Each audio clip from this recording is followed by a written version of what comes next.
August 15th, and the AFU are bombing both St. Petersburg and Moscow. For the third time. Blow it up, fuck! Fuck, hit it, yeah. Well, what now? Damn. Muscovites are weeping. Shit. Yo. The center of Moscow is exploding.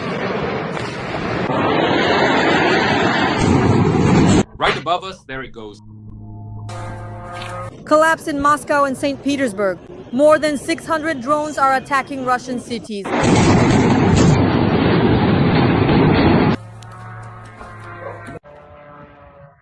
Whoa. This is the kind of horror happening here.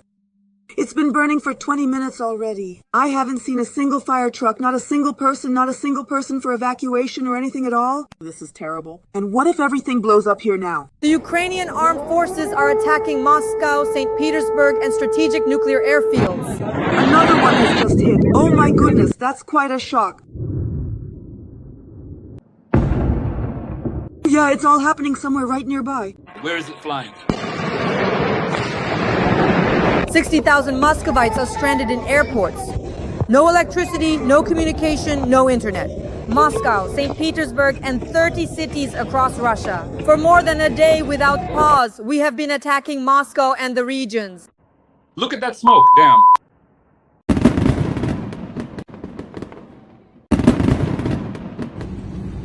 Collapse in Moscow's airports.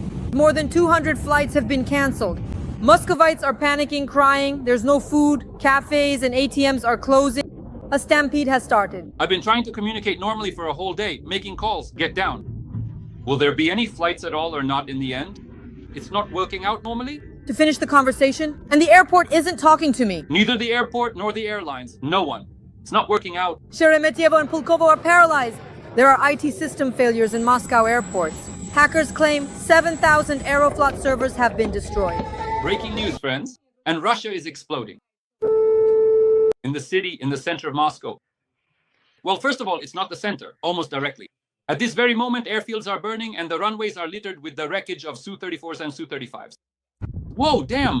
Now let's exit. Moscow and St. Petersburg are paralyzed.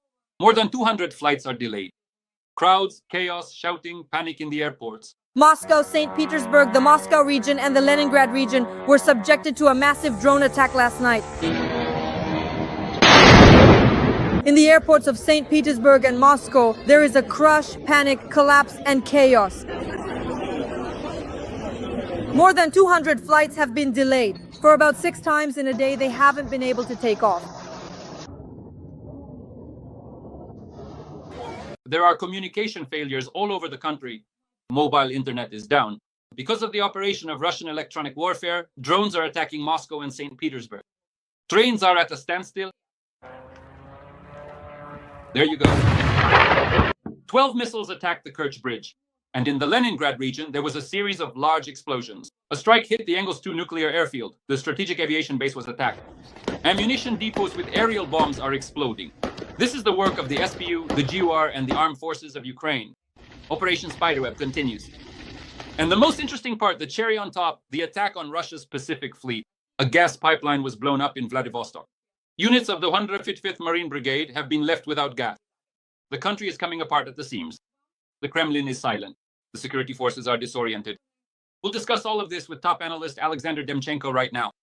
Hello, Dasha. Hello, everyone. This is a kind of sign, a symbol for Vladimir Putin.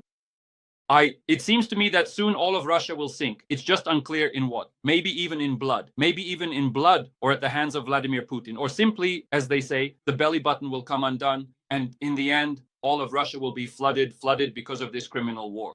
The 155th Brigade. This week is very important for this brigade, isn't it, Dasha? The 155th Brigade. Recently, just in the past few days, the deputy commander of the Pacific Fleet of the Russian Federation was eliminated by the Ukrainian armed forces and Ukrainian special services in the Kursk region.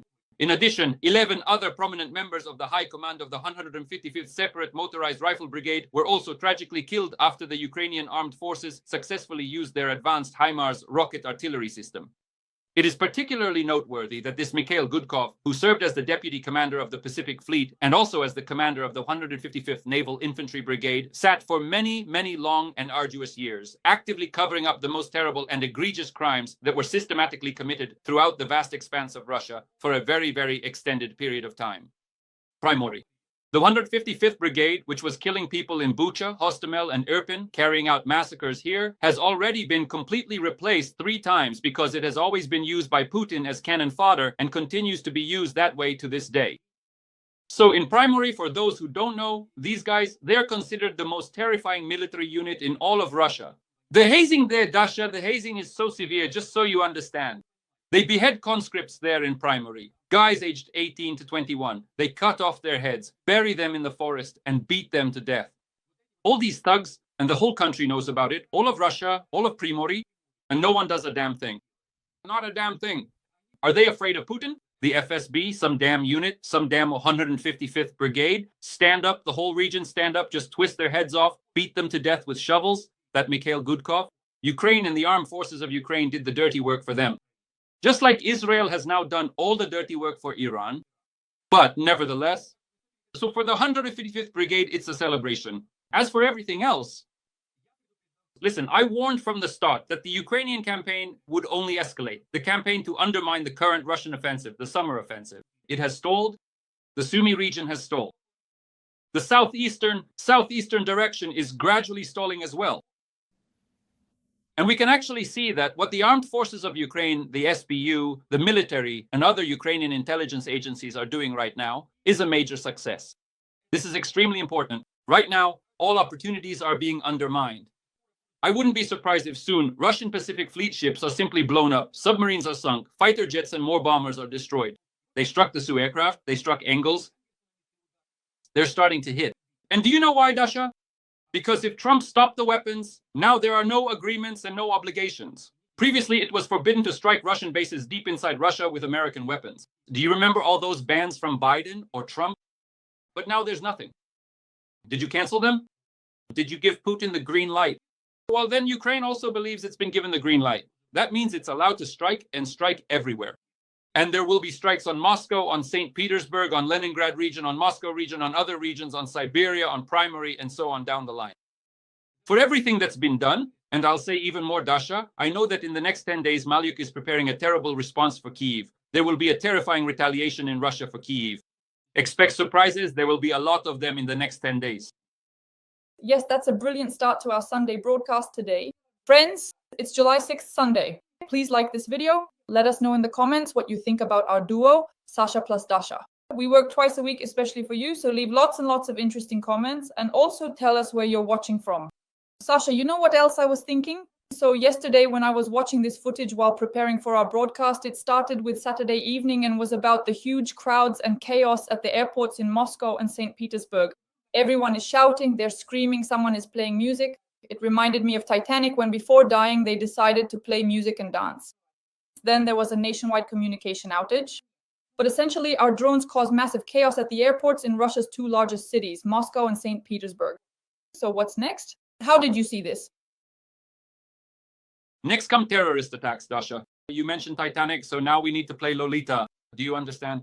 This song, famous on the Titanic, is played in all airports every single day so that they hear it and get used to it. Traitor. But do you understand what the matter is, Dash? The thing is, after all these calls with Trump, it's especially unclear who dropped their pants in front of whom. Was it Trump in front of Putin or Putin in front of Trump? And waved their, as Maria Zakharova would put it, to use her language, their private parts. So after that, Putin needs to force events. He needs to escalate. It's obvious that they didn't come to an agreement. Trump and Putin didn't see eye to eye. It's clear the deal is off. Litkov, now bitten in the testicles by a goose in America, is talking about how the energy sanctions on Russia need to be lifted. But Putin doesn't care. Frankly, I'd even say Vladimir Putin couldn't care less about the energy sanctions or the sanctions on fertilizers. He doesn't care. He never cared about any of it, Dash. He's going to keep waging war. I'll go even further. This is the last summer of the Russia-Ukraine war. A new season is coming, a new phase of the war, a bigger war, a global war is approaching. After the statement by China's top diplomat Wang Yi, who said that they will not let Russia lose. And after the statement by Secretary General Rutte, who made it clear that if China attacks Taiwan in the near future, she will order Volodya Putin to strike at Europe and attack Europe, then that's it. You can forget about everything. The war stopped being regional a long time ago, and now it has reached its climax. The war has become global.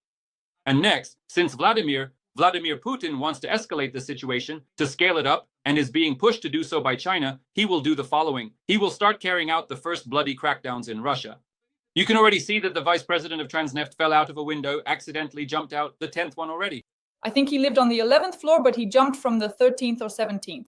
From the 17th. He somehow made it up there, you see? No one knows how he got there. The FSB guys threw him out. That's already the 10th one just in the past few years. The 10th. Just imagine, we wake up one morning, Lavrov has been arrested, Peskov has fled Moscow with secret documents, Shoigu has hanged himself. Can you imagine? Putin climbed into the fridge, or rather, Medvedev climbed into that very fridge instead of Putin, the same one from which that Russian propagandist Pasha Zarubin, that damned centimeter, used to drink kefir. So, continuing this thought absolutely seriously. Next come terrorist attacks, infighting and repressions. People will be falling out of windows en masse all over Russia. They're already preparing extra train cars heading towards Siberia. Why? Labor camps. Prisoners. It all keeps going. Zhuganov. I thought he was dead. I thought he was a goner. Zhuganov was already dead. No, he showed up. The 19th Communist Party Congress, just like Stalin. Stalin died after the 19th Congress. So he came out and said, we need to repeal all these Khrushchev decrees. No, we shouldn't condemn the cult of personality. Stalin is alive and will live on. The order from the Kremlin is this: mass repressions, mass executions, imprisonments, another gulag, bombing Ukraine. He will intensify and scale everything up in the near future. So, friends, respond to the siren, respond to any possible warning sounds. But most importantly, Dasha, terrorist attacks. Terrorist attacks across the whole country, primarily in Moscow and St. Petersburg. For what purpose? Why would he blow up Gum? Or will he blow up Prichistenka, or maybe a stadium, some stadium in the Russian Federation, or even the airports? Let me explain. Because it is necessary to abandon contract mobilization, to give up the contract army. Everything needs to be switched to conscription. Why? Putin is running out of money for the war. He's running out. Now the Americans are going to impose sanctions. With or without Trump, the Americans will impose sanctions. It's also clear that Congress will impose sanctions. Abramovich is already moving his money out of America right now, these very days. The Americans will impose sanctions. The Russian economy will get even worse, even worse. It will start to shake. There's already a mess there called a recession. And what happens next? But money is needed for the war. And what about the defense industry? And what about the manpower? Where do you get the money? Take it from the manpower, send them to war for free, and give everything to Shemezov at Rostek, at Rosoboron. How do you do that? You need to provoke some kind of explosion from within. How do you provoke an explosion? By organizing mass terrorist attacks. He'll blow up apartment buildings, he'll blow up the Moscow metro, he'll blow up Ostankino, he'll blow up whatever he wants. Even Red Square along with the mausoleum if he wants. He even took Lenin out of the mausoleum just in case, so he wouldn't be lying there next to him. He closed the mausoleum. He'll blow up the mausoleum. I don't know. What difference does it make? There will be mass terrorist attacks all over the country and all over Russia. Absolutely everything will be blown up. And then they'll blame it on Ukraine. And that's how they'll start a new stage of the war. Very soon. Friends, write in the comments what you think about this. This is really a serious statement from Sasha. And I want to recall the 12 missiles aimed at the Kerch Bridge, because in the past day, there have been huge explosions and panic in Crimea. And I'm subscribed to a Telegram channel related to Crimea. They constantly reported on strikes on the Kerch Bridge and on air defense being breached. In general, for us, the Kerch Bridge is an important target for elimination. What will happen if we damage it severely? For Putin, it matters, because then all of Russia will see that he's exposed, that he can't do anything. Why are there explosions happening in Donetsk right now? Why are missiles flying at Donetsk, at the Donetsk region? Because Putin took away the anti-missile, air defense, and anti-aircraft systems from there and sent them to Crimea. He completely stripped Donetsk and the Donetsk region of defenses. There were strikes on Kharkiv. Yes. The 8th Combined Arms Army was destroyed there, decapitated, left without generals and colonels. Recently, Ukraine delivered another catastrophic blow to them, to the Russian army. So what? Now Crimea is exposed, or rather Donetsk, and he sent everything to Crimea for protection. Why? He was afraid of the missiles. that the bases of the Black Sea Fleet would be destroyed, that the remaining ships would be destroyed, that everything he had been building there for more than 10 years in the occupied Ukrainian Crimea would be destroyed, driving his own Russians, his own fellow citizens there as cannon fodder, as a human shield, who, by the way, are actually just like him. It's just unclear who is the continuation of whom. Is Putin a continuation of Russia, or are Russians a continuation of Putin, you see? Because they support all of this. If they were losing, they would be whining and blaming Putin. But now, when Putin is bombing Ukraine mercilessly every single day, and Trump turns a blind eye to it, they rejoice, they celebrate. Remember how they were shouting in the Kursk region when Putin was bombing them from the air, right? Oh, why us?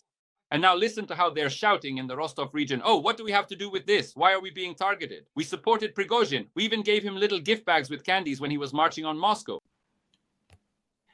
But when you were sending your soldiers and lining up in little streams in rows holding hands, supporting Putin and his troops, who back then, in their uniforms and backpacks, were marching off to conquer Ukraine, to occupy Kyiv in 3 days, scumbags, you were somehow happy and celebrating. That was when your Russian winter began. And you keep getting slapped in the face. And you continue to get slapped in the face. So now, Ukrainian missiles are striking Crimea. British and French missiles are striking as well. The NATO summit has borne certain fruits. Apparently, the Europeans have given permission to hit Crimea. Putin knows this. But he doesn't have the strength or resources to defend Crimea. But if he tries to defend this huge Ukrainian peninsula, then he'll have to expose his rear positions. That's why Engels, that's why everything else. He decided to direct everything toward Crimea. He sent it and got what was coming to him.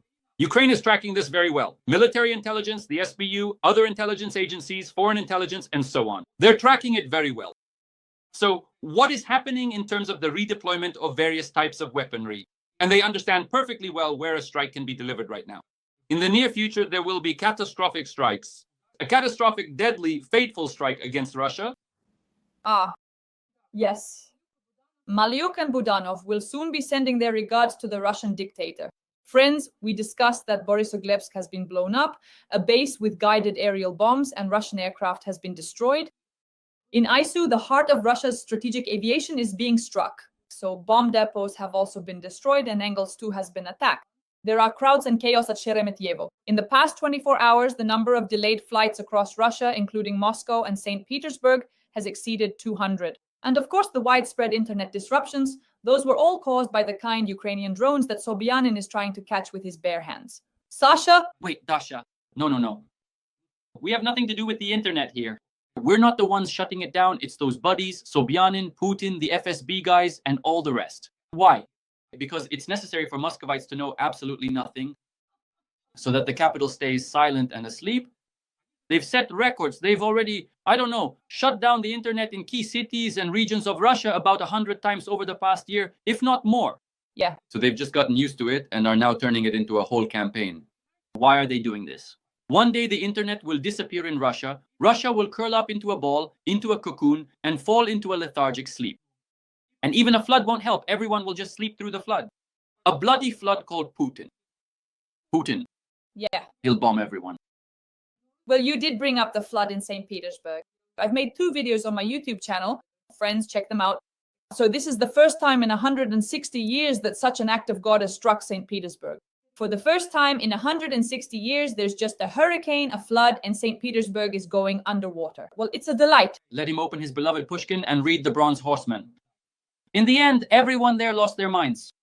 The same fate awaits him too at the end of Vladimir Putin's path.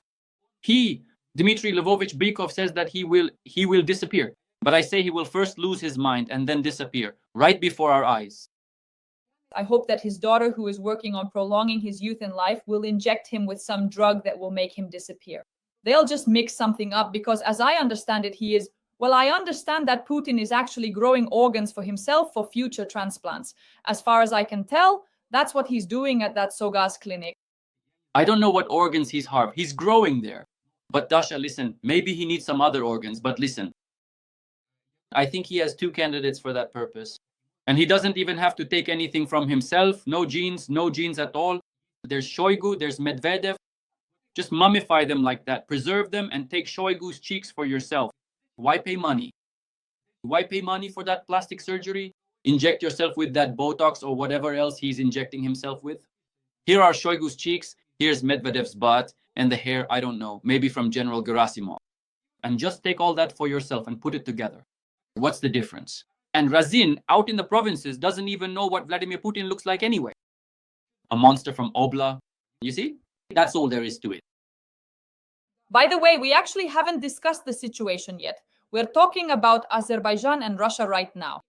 Will this have serious consequences now when I've actually watched Russian propagandists and they're saying that Azerbaijan, that Baku, is a Russian city? From what I understand, they're already preparing for a large-scale war. What is all this leading to, Sash? Never mind what they're saying, Dasha. They're actually filling the base in Gyumri, Armenia, with tanks and weapons. Right now, Putin's people, military, intelligence, and so on, are quickly searching for mercenaries, staffing army units, forming platoons, and so on. Brigades. There, in Gyumri, increasing the number of troops at the expense of the occupied territories. Here is Ossetia, here is Abkhazia, here is from somewhere else, here is the Caucasus. Why does he do this? For what? Let me explain. Now, there will be a Turkish NATO base in Azerbaijan, but Turkey is a NATO member country, the second strongest army in the alliance after the Americans. So there will be a Turkish army in Azerbaijan. So the Armenians and Azerbaijanis, under the protection of Erdogan and Macron, decided to sign a peace treaty. This needs to be disrupted, and Aliyev needs to be taught a lesson too. What do you think? Did he forgive that quiet, non-public apology over the phone which he gave to Aliyev, Ilham Aliyev, after the crash in December of last year, 2024, in the skies over Chechnya of the Azerbaijani passenger plane that was flying to Kazakhstan and was shot at, as we know, according to the wiretap released by the Azerbaijani Special Services on the orders of the top command of the Ministry of Defense to fire at Azerbaijanis? The order was given and they fired. And they fired. Yes. And people died. I think the order was also given to fire at MH17. Just as brazenly and cynically, the highest military leadership of Russia gave the order to shoot to kill. And they fired. So he will not forgive Aliyev for this. Have you heard the information? I can't vouch for its verification. That at the moment when the Azerbaijan Airlines plane was attacked, the #1 aircraft of the Azerbaijani leader was also airborne, and he thought that they wanted to eliminate him. I heard this information from my guest during a broadcast on my YouTube channel, Dasha Slivaya. I don't think Putin wanted to eliminate Aliyev. If I remember correctly, there was a meeting planned between Putin and Aliyev at that time. I could be mistaken here, but He might have been in the air at that moment, his plane, when this tragedy happened. Well, maybe, but I still think that even though Putin is crazy, he might want to eliminate Aliyev. Listen, Dasha, what do I really understand? What I understand is, first, Putin is starting a campaign to destroy all those leaders of the former Soviet republics who get in his way and who do not want to reintegrate into Russia's fold. That's the first thing. Aliyev has long since slipped out of control and he has shifted to Erdogan's side. They have a joint army with Turkey, joint intelligence, a joint navy, joint air forces. Everything is shared. Even construction projects are joint. And it's obvious that for now, Erdogan does not want to get directly involved in a military conflict with Putin. But after Aliyev just outright exposed the FSB agents, FSB officers, lieutenant colonels, and colonels there in Baku, who were working under the guise of journalists, propagandists for Margarita Simonian and the Sputnik outlet. After that, he has to show that he is capable of taking tough revenge, to show a response, to strike back. And what needs to be done for that? It's necessary to escalate the situation as much as possible. The problem is that when Vladimir Putin starts escalating a situation, he can't stop. He just can't stop. You see? So essentially, this means that ultimately there's a threat that Russia's tanks could head for Baku. But then he'll get a harsh response. Then Turkish fighter jets will destroy the Russian bases in Crimea.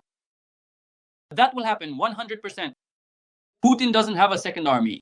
And the Turkish army is not the army of some insignificant European country.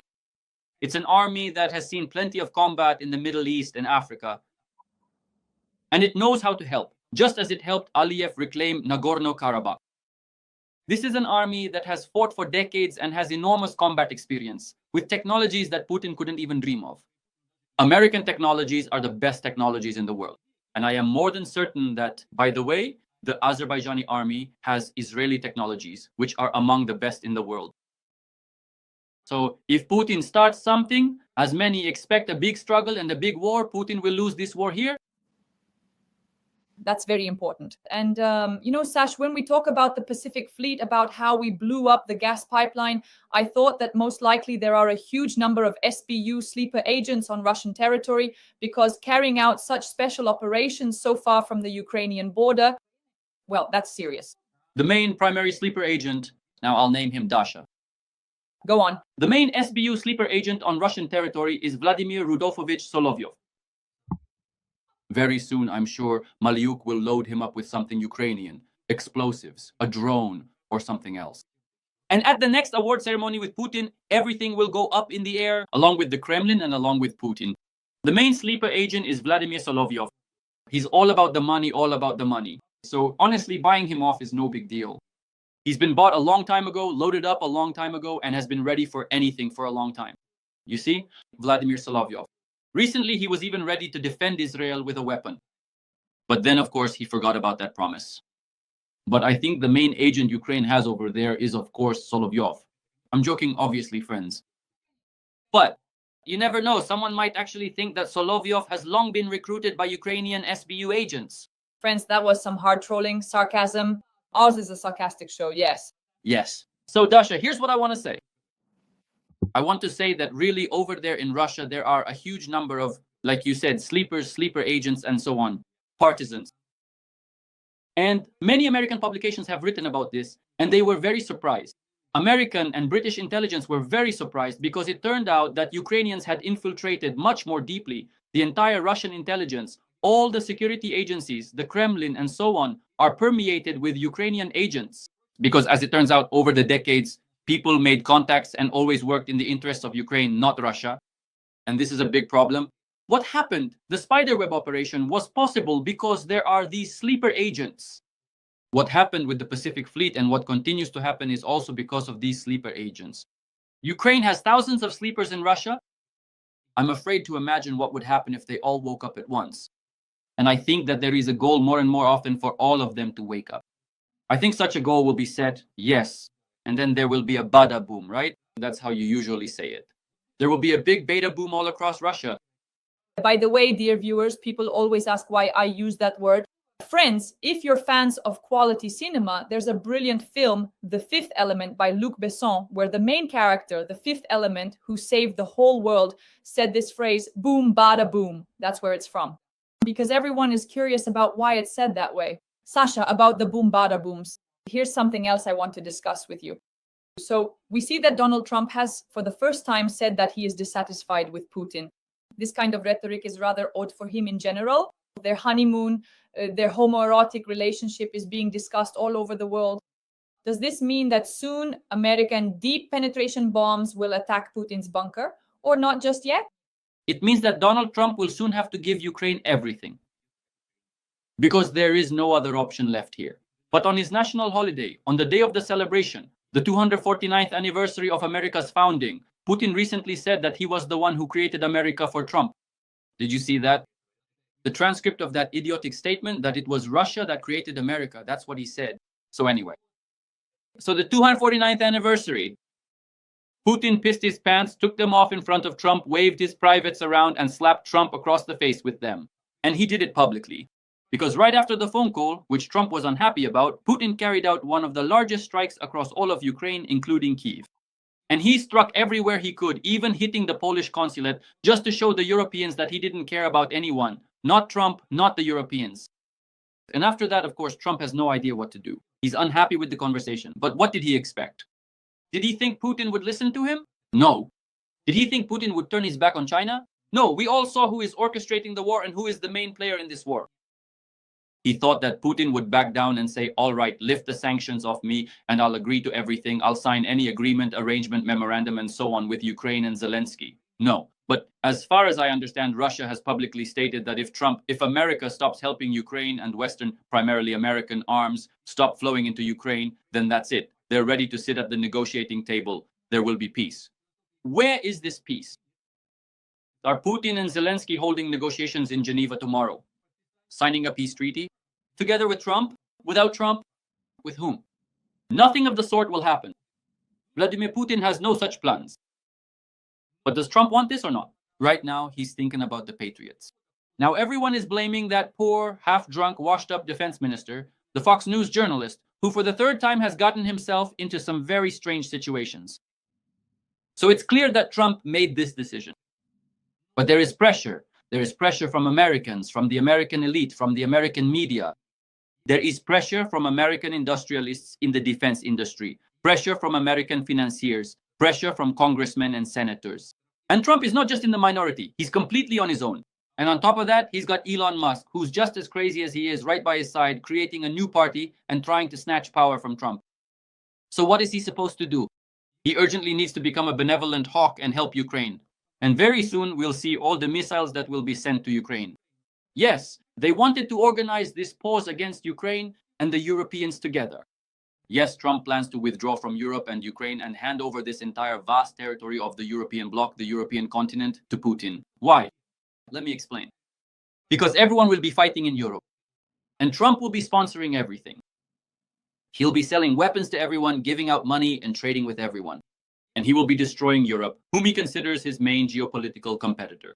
Not China, not Russia. He sees Europe as his main rival on the globe. But in the near future, Trump's plans will be neutralized and collapse.